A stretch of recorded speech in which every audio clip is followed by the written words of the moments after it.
25 बड़ी खबरों के बाद आगे बढ़ता हूं। एक रिपोर्ट आप देखिए कि कैसे भोजशाला से पश्चिम बंगाल तक, फिर मुंबई तक और फिर उत्तर प्रदेश तक तुष्टीकरण की बिसात बिछाई जा रही है। वोट बैंक की सियासत खेली जा रही है। एक रिपोर्ट देखिए, फिर डिबेट की शुरुआत करते हैं।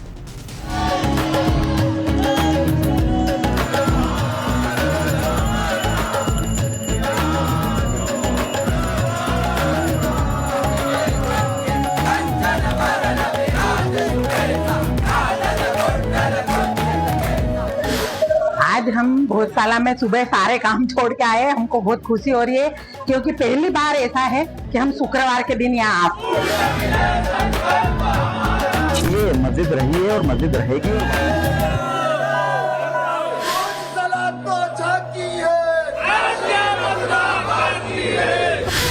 क्या भोजशाला की झांकी का असर काशी मथुरा तक जाएगा? क्या भोजशाला के फैसले ने सनातन प्रेमियों को काशी मथुरा के लिए नई उम्मीद जगा दी है? कोर्ट के आदेश के बाद भोजशाला में पहली बार शुक्रवार को जुमे की नमाज की जगह पूजा पाठ हो रहा है। हनुमान चालीसा का पाठ हो रहा है। मां वाग देवी की आरती हो रही है। शुक्रवार के दिन यहाँ पर आप देखिए, जहाँ पर पहले नमाज हुआ करती थी, किस तरीके से लोग बड़ी संख्या में जुटे हैं, कैसे यहाँ पर भजन गाए जा रहे हैं। एक अलग तरीके की भक्तिमय तस्वीर यहाँ पर देखने को मिल रही है। शुक्रवार के दिन पहले कभी पूजा नहीं हो पाती, नहीं होने देते थे, प्रशासन भी मना करते थे। आज हमारी जीत हो गई है। आप बताइए कुछ। बस हमको तो इतना अच्छा लग रहा है ना कि इतने सालों बाद पहली बार हम शुक्रवार के दिन बिना लाठी खाए, बिना मार खाए, बिल्कुल निष्ठा से पूजा कर रहे हैं। इसके अलावा हमारी खुशी है ही नहीं। बिल्कुल आज शुक्रवार होगा। लेकिन तुष्टीकरण की रेस में दौड़ने वालों को ये पच नहीं रहा है। जो भी हुआ वो कोर्ट के आदेश पर हुआ, लेकिन अब इसको लेकर अलग नैरेटिव सेट करने की कोशिश हो रही है। हाई कोर्ट के आदेश को चैलेंज किया गया है। कांग्रेस के वरिष्ठ नेता सलमान खुर्शीद पैरोकारी की जिम्मेदारी संभालेंगे। ये मस्जिद रही है और मस्जिद रहेगी और वापस से जो हाईकोर्ट ने निर्णय दिया है उसको चैलेंज करते हुए बदलने की कोशिश करेंगे। हमारी तरफ से सुप्रीम कोर्ट में एसएलपी दायर की जा चुकी है। वरिष्ठ अभिभावक सलमान खुर्शीद उसकी पैरवी करेंगे और हमें न्याय दिलाने की कोशिश करेंगे। और ये बात जो हमारी हाईकोर्ट के समक्ष नहीं रख पाए, हम कुछ मिसकनेक्शन हुआ है, वो हम सुप्रीम कोर्ट के माध्यम से हमारी बात रखने की कोशिश करेंगे। जब वहां से स्टे होगा, जो भी निर्णय आता है, उसके बाद जिस तरह मुस्लिम समाज यहाँ पर नमाज अदा करता रहा है सम्मान के साथ और आपसी सहयोग से, उसी तरह फिर वापस नमाज अदा करेगा। जुमे की नमाज को लेकर प्रशासन को भीड़ जुटने की आशंका थी, जिसके लिए भोजशाला इलाके में भारी सुरक्षा बलों की तैनाती की गई है। करीब 1800 से ज्यादा सुरक्षा बलों को लगाया गया है। प्रशासन की तरफ से सख्त हिदायत दी गई है कि कोर्ट के निर्देश का पालन किया जाए। माननीय उच्च न्यायालय के जो आदेश निर्देश हैं, इसके अलावा संस्कृति विभाग और पुरातत्व विभाग के द्वारा जो यहाँ पे पूजा विधि तय की गई है, उसके अलावा किसी भी प्रकार से इस प्रांगण और परिसर में कुछ भी किया जाता है उसको अनाधिकृत माना जाएगा, जिसकी अनुमति बिल्कुल भी नहीं है।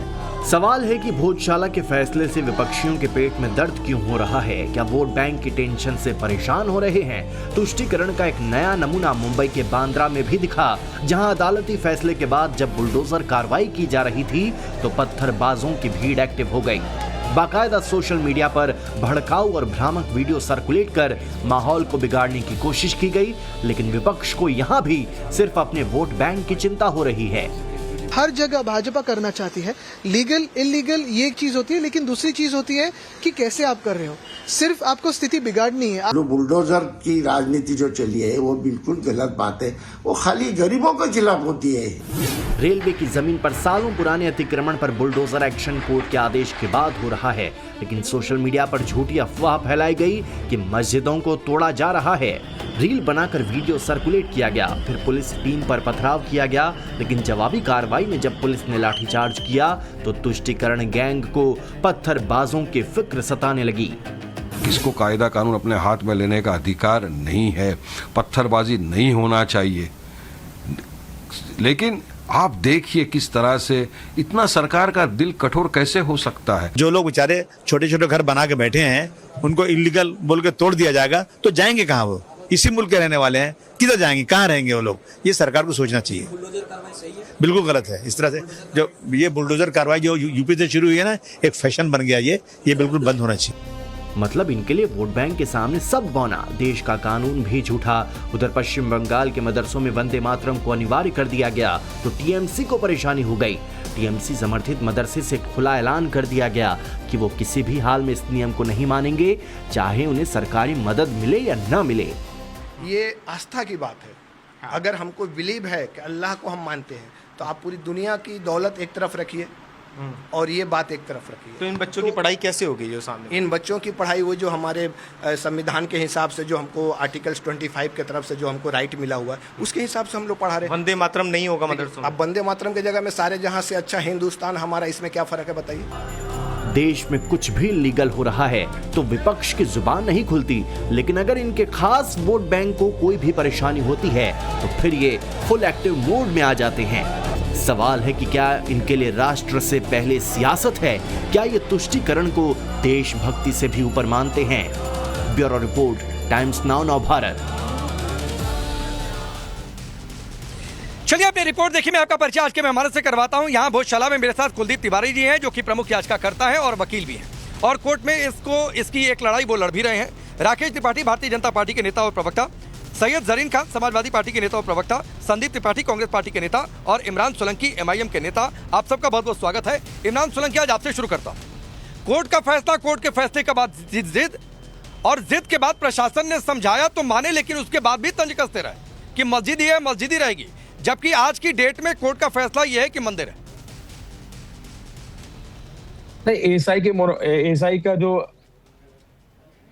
एक्ट उसको नहीं मानते आप, प्लेस ऑफ वर्शिप एक्ट को नहीं मानते, 1951 1952 का जो आपका वो एक्ट ऑर्डर उसको नहीं मानते, आप कलेक्टर 1904 में कलेक्टर ने बोला उसको आप नहीं मानते, वक़्फ़ का गैजेट नहीं मानते, तो सर क्या मानेंगे? अब हम उस पर चैलेंज करें हाईकोर्ट से ऊपर सुप्रीम कोर्ट जाएंगे, जो लोग तैयारी करें जाएंगे, जो वहां के एडवोकेट उनसे बात हुई, हमारी बात हुई, वो चाह रहे हैं वो ऊपर सुप्रीम कोर्ट में जाएंगे। सर अभी तो नहीं है ना सर कि आप जहां कोई, आप मुझे बताइए कोई भी एक मंदिर बताइए जहां मुसलमानों ने अपील की हो कि मस्जिद थी, आपको मस्जिद दिखती है, आप बोलते कि हमने हमारी मंदिरें हैं, तो सर ये आपका जो हमारे जो पुराने कानून है वो मानेंगे नहीं मानेंगे? सर वो तो मानना पड़ेगा ना।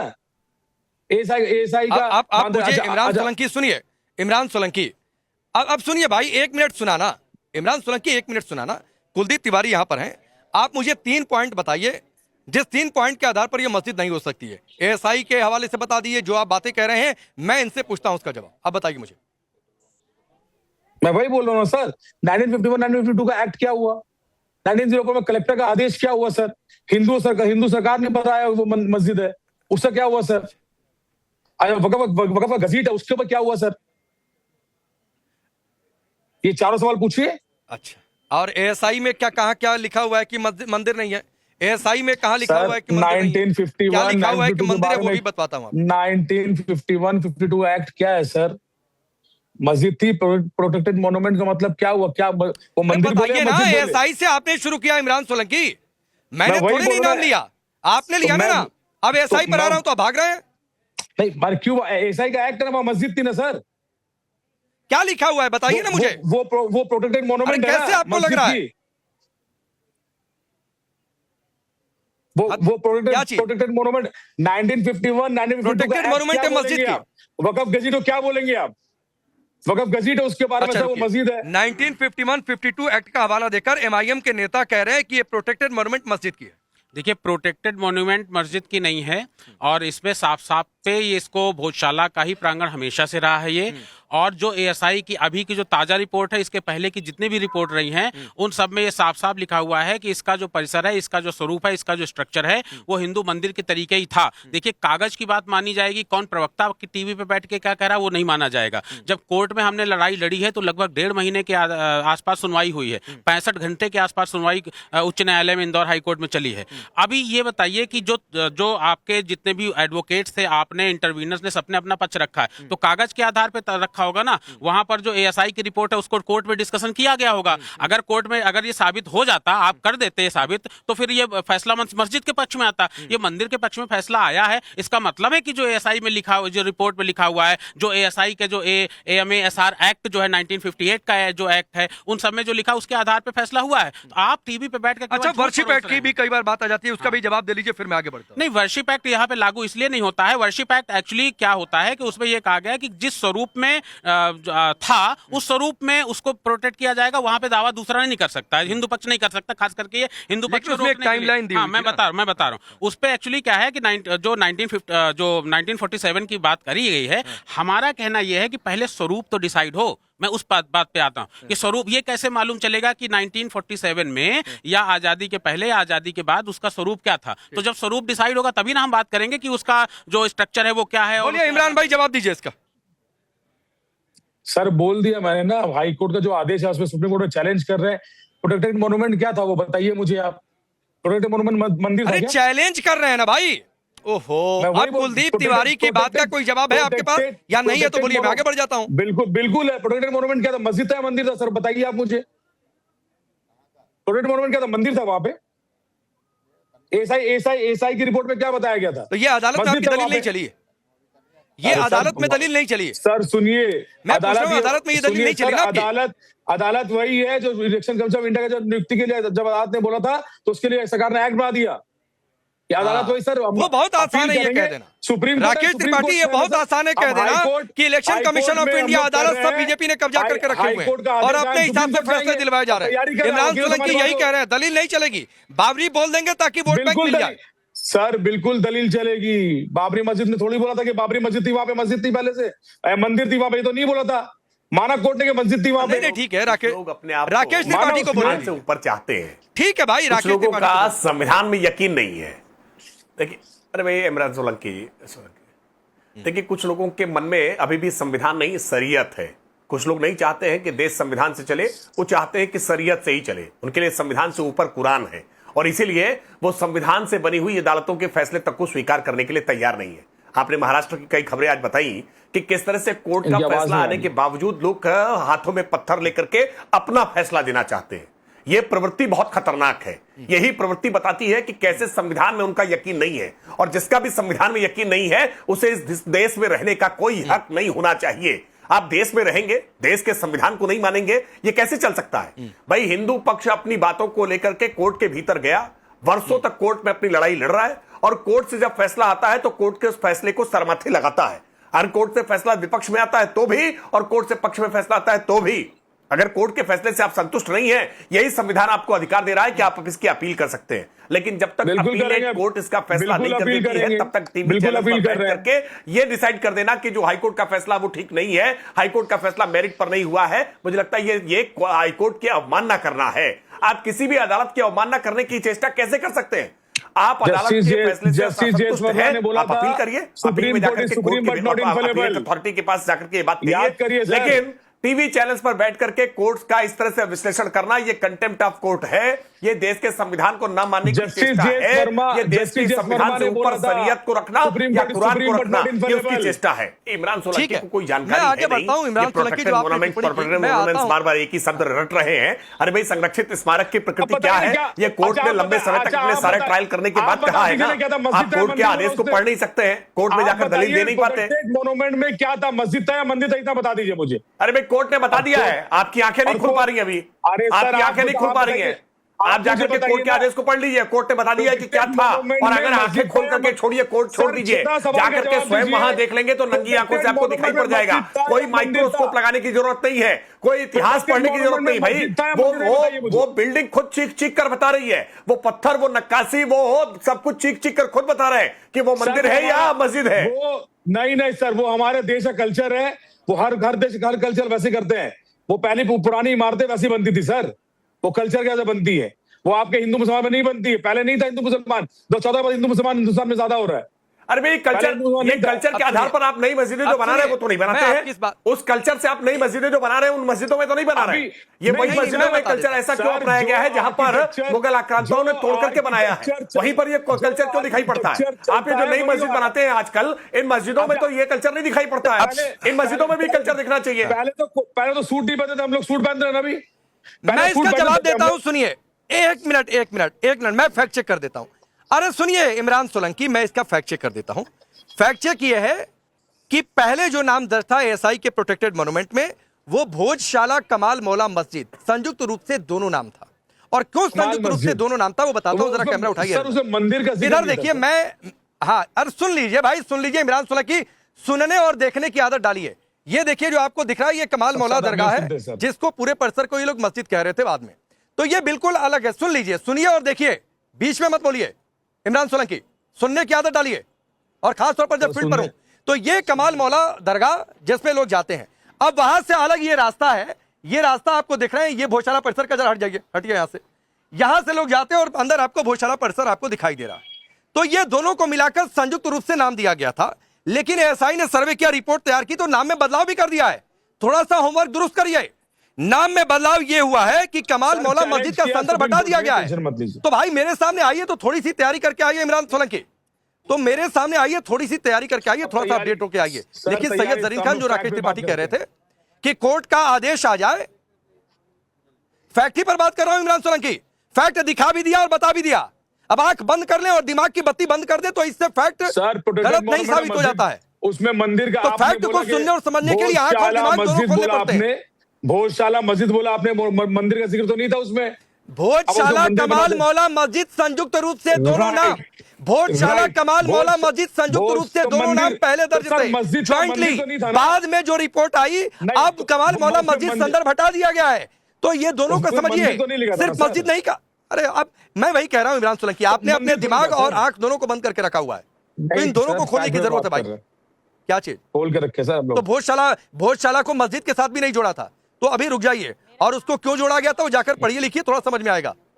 अब सैयद जरीन, कोर्ट का आदेश यहां पर तो भी नहीं मानेंगे, उधर आपके अबू आजमी कह रहे हैं कि वहां कोर्ट के आदेश पर बुलडोजर चल रहा है, तो भी दिक्कत हो रही है।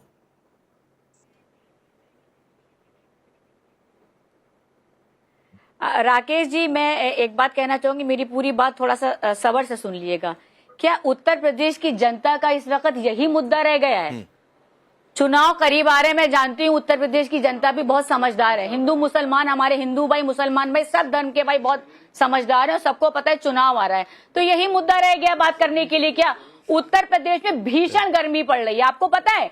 आप गांव में जाकर हाल देखिए, पूरे दिन 24-24 घंटे अघोषित बिजली कटौती हो रही है। मक्का की फसल तैयार खड़ी है, किसान परेशान है। आप शहरों में आइए, 12-12 घंटे बिजली नहीं आ रही है। सरकार ये कहती है कि घरों में रहिए आप, लू से बचने के लिए, गर्मी से बचने के लिए। घरों में आप बिजली काटे, पानी की समस्या हो रही। आप लोग जमीनी मुद्दों की बात क्यों नहीं कर रहे हैं? क्या उत्तर प्रदेश की जनता की यही रह गया है? नीट के पर्चे के लीक होने के बाद लखीमपुर के एक बच्चा, आपने नाम सुना होगा, ऋत्विक मिश्रा, उसने सुसाइड करा, 3 बच्चों ने और सुसाइड करा। तो हमें इस पर बात ना कर हम इन मुद्दों पर बात कर रहे हैं। मुझे बहुत शर्मिंदगी, मुझे अफसोस हो रहा है कि हमारे पास यही मुद्दे रह गए। आप ये सोचिए, भीषण गर्मी पड़ रही है, लोग निकल नहीं पा रहे। क्या कितने आप मैडम सुनिए आपने कितने, मैडम सुनिए पहले सुनिए मैडम सुनिए, 1 मिनट सुना ना आपको। सुनिए सुन लीजिए, अब सुनिए, अब सुनिए। एक तो भीषण गर्मी अकेले यूपी में नहीं पड़ रही है, मैं जहाँ खड़ा हूँ यहाँ भी 40 डिग्री का टेम्परेचर है। इस 40 डिग्री के टेम्परेचर में बाहर खड़ा हूँ, तो वो छोड़ दीजिए। यस मैडम सुनिए ना, सुनिए, मैं आपकी सारी बात से सहमत हूँ। सुनिए ना मैडम प्लीज, फिर आप वही बात आ जाती है, आप सुनती नहीं है। दिक्कत यह है कि आप सुनती नहीं है। आप सुनिए, आप बिल्कुल बात सही कह रही हैं कि मंदिर मस्जिद पर बहस नहीं होनी चाहिए, मैं बिल्कुल आपकी बात से सहमत हूँ। नीट पर चर्चा होनी चाहिए, बिल्कुल मैं आपकी बात से सहमत हूँ। बेरोजगारी पर चर्चा होनी चाहिए, बिल्कुल आपकी बात से सहमत हूँ। तो मैडम ये बात पहले आप अपनी पार्टी में कंसेंसस बनाइए ना, कि आपकी पार्टी के नेता ना तो मंदिर मस्जिद से जुड़े मुद्दों पर बयान दे, ना तो बुलडोजर से जुड़े मुद्दों पर बयान दे। वो सिर्फ उन्हीं मुद्दों पर बयान दे जिन मुद्दों पर वो डिबेट चाहते हैं। ना वो बोलेंगे ना डिबेट होगी, बहुत सिंपल सा फॉर्मूला है। तो पहले आप अपनी पार्टी में कंसेंसस बनाकर एक आदेश जारी करवा दीजिए। आप उत्तर प्रदेश के जो जमीनी मुद्दे जिससे जनता परेशान है, देखिए आप पार्टी का प्रवक्ता है ना भाई, तो पार्टी का जो नेता कुछ बोलेगा तो जवाब आपसे ही लेंगे। जो भी प्रवक्ता पैनल पर आएगा उसका जवाब, उससे जवाब लेंगे। नहीं आप नहीं, क्यों? हम आपको जवाब दे तो रहे। हम उत्तर प्रदेश की जनता की तरफ से बैठे हैं। हमारी पार्टी उसके लिए लड़ाई लड़ रही है। समाजवादी पार्टी, हमारे आदरणीय अखिलेश यादव जी उसकी लड़ाई लड़ रहे हैं। हम लोग को 2000 की जो हमारी जो चुनाव की जो लड़ाई है, हमारे उत्तर प्रदेश की जनता के मुद्दों पर है, बेसिक मुद्दे जिनके लिए वो परेशान है, उसकी बात नहीं हो रही है। ठीक है, सुनिए, हिंदू मुस्लिम पे नहीं जाएंगे। सुनिए ना मैडम, सुनिए एक मैडम, एक और छोटा सवाल है, फिर मैं राकेश त्रिपाठी पर जाऊंगा। एक और छोटा सा सवाल है। आप कह रही हैं कि आप यूपी से हैं, मैं भी यूपी से हूँ मैडम, मैं भी यूपी से ही हूँ। दूसरी बात है, आपकी यूपी से एक और नेता है, आजकल तो बड़े मंचों पर भी दिखते हैं। कुछ दिन पहले उन्होंने ब्राह्मणों को लेकर अभद्र टिप्पणी की थी, मैंने सुना है आला कमान से डांट भी पड़ी थी, उसके बाद उन्होंने माफी भी मांगी थी। तो ये मैं वही कह रहा हूं, कंसेंसस आपको नहीं पता है कि आपको लड़ना किस मुद्दे पर है।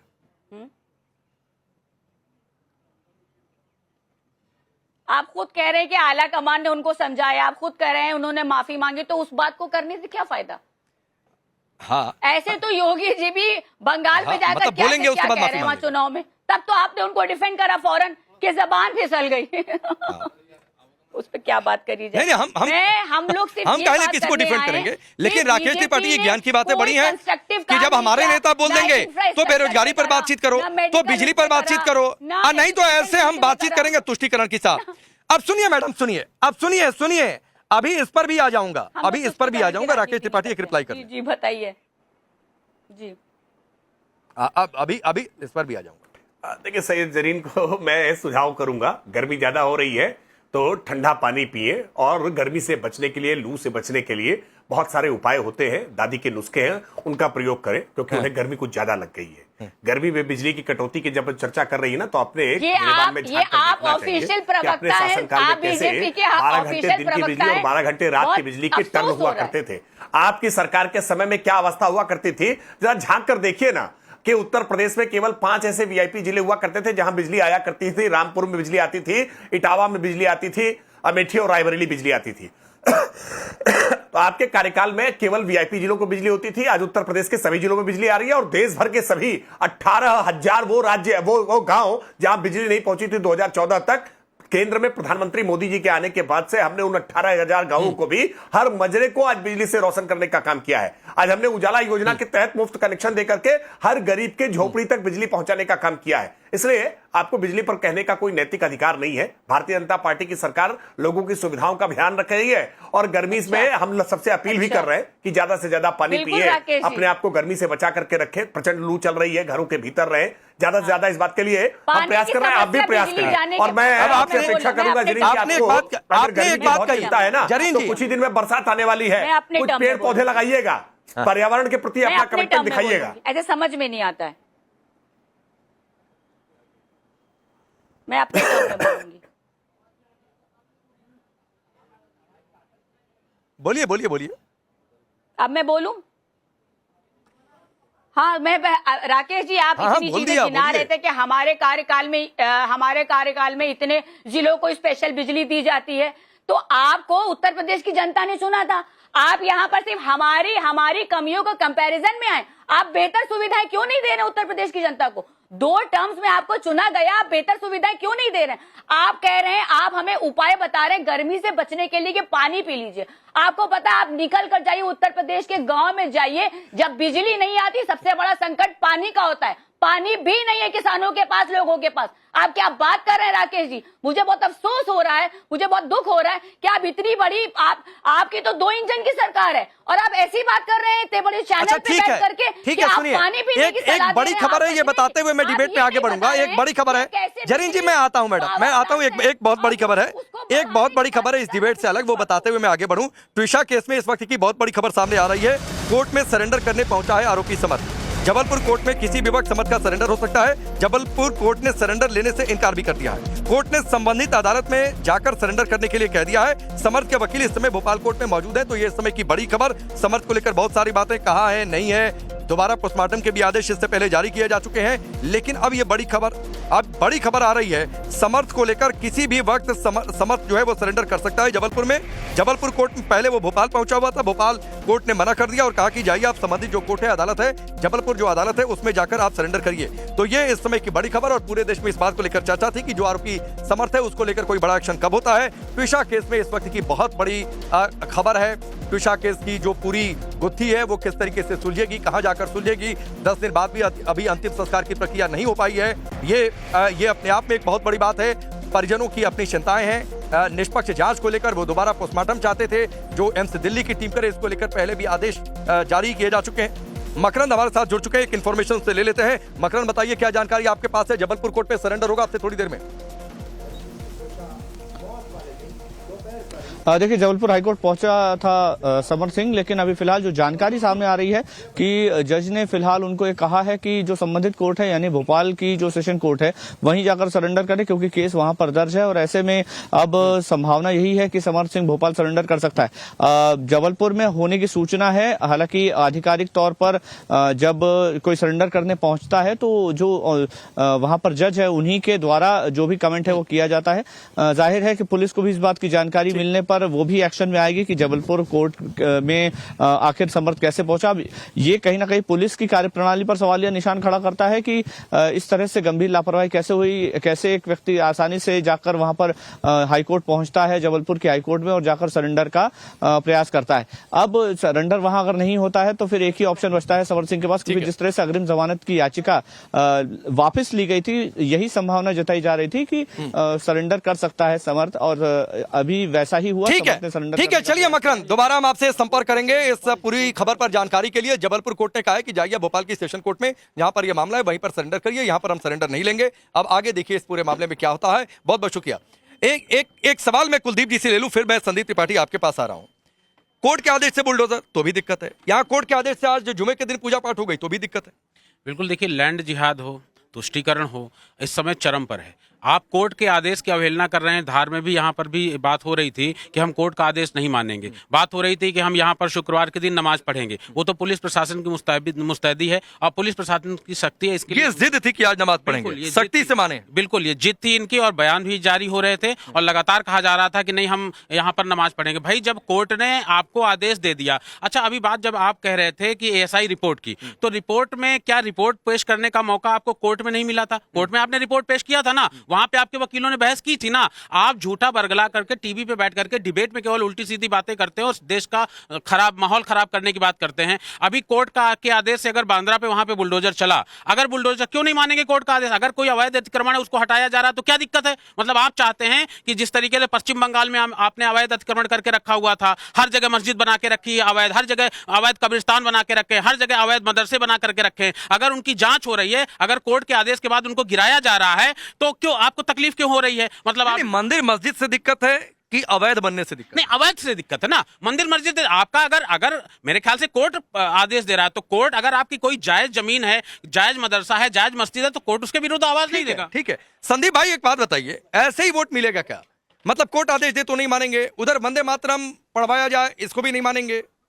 वंदे मातरम तो कांग्रेस के भी कई कार्यक्रमों में मैंने देखा, उधर केरल में भी हो रहा था, केरल में, तमिलनाडु में हो रहा था, तमिलनाडु में मैंने देखा, केरल मैं कह रहा हूं तमिलनाडु में मैंने देखा। राकेश जी, अगली पार्टी जो राकेश त्रिपाठी वाली पार्टी है आपके नामा राशि वाली, वंदे मातरम का सर्वप्रथम विरोध यही करते थे। ये नमस्ते वत्सले वाले लोग हैं। वंदे मातरम तो अब ये करने लगे, तो जैसे ये करने लगे वैसे जो आज विरोध कर रहे हैं वो कल करने लगेंगे। जब ये सुधर सकते हैं इतने वर्षों के बाद तो वो भी सुधर जाएंगे, पहली चीज। लेकिन एक बात और मैं कहूं, कोर्ट का आदेश सबको मानना चाहिए। कांग्रेस का सुन लीजिए, अरे पहली चीज में क्लियर कर दीजिए कि आप कह रहे हैं कि कल सुधर जाएंगे, तो आप ये पश्चिम बंगाल के मदरसा संचालकों को ये बात बोल रहे हैं? आप बिल्कुल, जो भी वंदे मातरम को नहीं मानते हैं वो कल मानने लगेंगे। हम कह रहे हैं कि भारतीय जनता पार्टी नमस्ते वत्सले करते करते वंदे मातरम पे आ गए ना, तो ये आ सकते हैं जो कि कभी तिरंगा नहीं फहराते थे, तिरंगा पे आ गए, राष्ट्रगान पे आ गए, नमस्ते वत्सले भूल के बहुत सारी चीजों को इन्होंने अडॉप्ट कर लिया हमारी चीजों को, तो वैसे वो भी आ जाएंगे, पहली चीज। दूसरी चीज, एक बात अभी समझिए सर, देश का कोर्ट का निर्णय है, मानना चाहिए आपको, जो है आगे मौका है वहां पर आपको जाना चाहिए। लेकिन दुर्भाग्य आज ये है देश का युवा रोजगार के लिए परेशान है। उत्तर प्रदेश का मतलब 43,000 होमगार्ड की वैकेंसी में 25 लाख युवा फॉर्म भरे थे सर, इसी उत्तर प्रदेश में। अभी राकेश जी ने बिजली के संदर्भ में कैसा झूठ बोला, जरा बताइए साहब राकेश त्रिपाठी जी, मेरा समय इनको दे दीजिएगा, जरा इनसे एक पूछ लीजिए सवाल कि आपने इस 10 साल में कितने पावर प्लांट लगाए। अखिलेश जी का मैं प्रवक्ता नहीं हूं, लेकिन मैं बता देता हूं, 10 पावर प्लांट तो मैं बता देता हूं जो 5 साल में लगे थे। आप एक सौर ऊर्जा का प्लांट के अलावा नाम नहीं गिना पाएंगे। आप कहेंगे कि बजट बढ़ाया, हमने इसको विस्तार दिया या फीता काटा। आप काम कुछ नहीं करते हो, जो किया है वो रानी चेरिया के तरीके से एक जब समय दे दिए संदीप भाई, अरे जब समय दे दिए राकेश त्रिपाठी को तो जवाब ले लेता हूँ। अरे अभी आप बोले समय दे दिया, नहीं बिल्कुल दे दीजिएगा, आगे का समय दे दीजिएगा, मेरी बात हो जाए पूरा इनका समय दे दीजिएगा।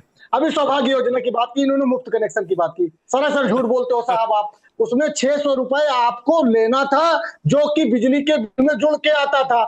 तीसरा उसके बाद आपने उसको 1100 रुपए किया, और उसमें जिसमें 1100 जमा नहीं हुआ, जितने भी सौभाग्य योजना कनेक्शन थे सबके बेचारों के कनेक्शन कैंसिल हो गए।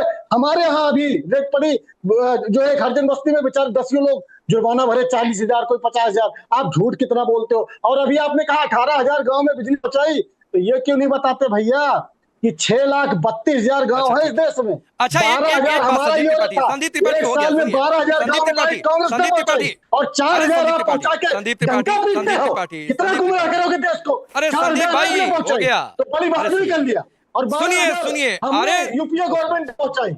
अरे सुनिए ना, अरे यही है मीडिया मैनेजमेंट, यही है फ्रॉडगिरी। मैं ये कह रहा हूँ, आपने कहा कि कोर्ट के आदेश से जो हो वो ठीक है, तो कोर्ट का, अरे सुनिए ना भाई, अरे राकेश त्रिपाठी जी की पूछिए ब्राह्मणों की स्थिति क्या है। अरे संदीप त्रिपाठी सुनिए, ये राकेश त्रिपाठी पानी पीजिए।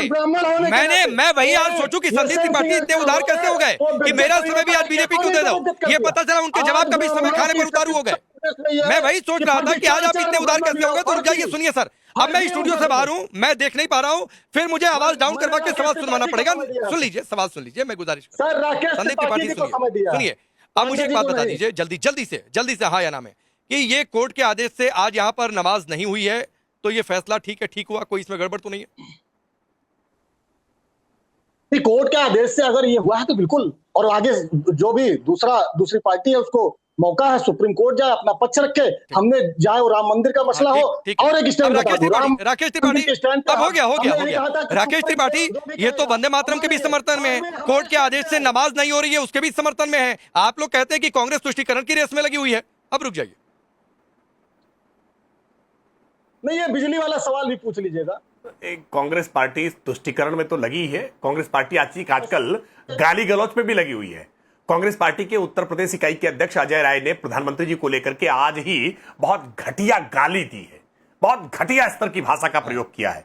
कांग्रेस पार्टी के प्रवक्ता को वैसे तो आज सार्वजनिक तौर पर अपने प्रदेश अध्यक्ष के दिए गए इस गाली वाले बयान के लिए सार्वजनिक तौर पर माफी मांगनी चाहिए, लेकिन मैं जानता हूं कि इस तरह की गालियों को इंडोर्स करेंगे क्योंकि इनकी पार्टी के भीतर गालियों की प्रतिस्पर्धा चल रही है। राहुल गांधी ने परसों ही प्रधानमंत्री जी को लेकर के, गृह मंत्री जी को लेकर बहुत आपत्तिजनक विस्मरण करने का काम किया था, और उतना ही जहर उगलने का काम अजय राय जी ने आज महोबा में प्रधानमंत्री जी के प्रति सीधे गाली बिजली की बात की थी, आपने झूठ बोला था, उसके लिए माफी मांगी। अपमानजनक शब्दों का प्रयोग करना। अभी देखिए कि कैसे संदीप त्रिपाठी ने तेज गति से बहुत जोर जोर से चीख करके बताया कि भारतीय जनता पार्टी तिरंगा नहीं फहराती थी। ये झूठ बार बार हर डिबेट में ऐसे ही चिल्ला करके फहराते हैं कि भारतीय जनता पार्टी तिरंगा नहीं फहराती है, भारतीय जनता पार्टी वंदे मातरम नहीं मानती है। अरे भाई आप देशभक्ति का, अच्छा चलिए, वक्त थोड़ा कम है राकेश जी, संदीप त्रिपाठी आप दोनों को रोकना पड़ेगा माफी के साथ।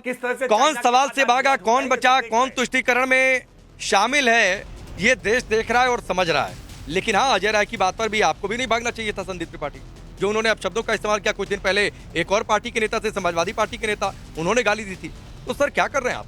देश देख रहा है। आप सबका बहुत बहुत शुक्रिया।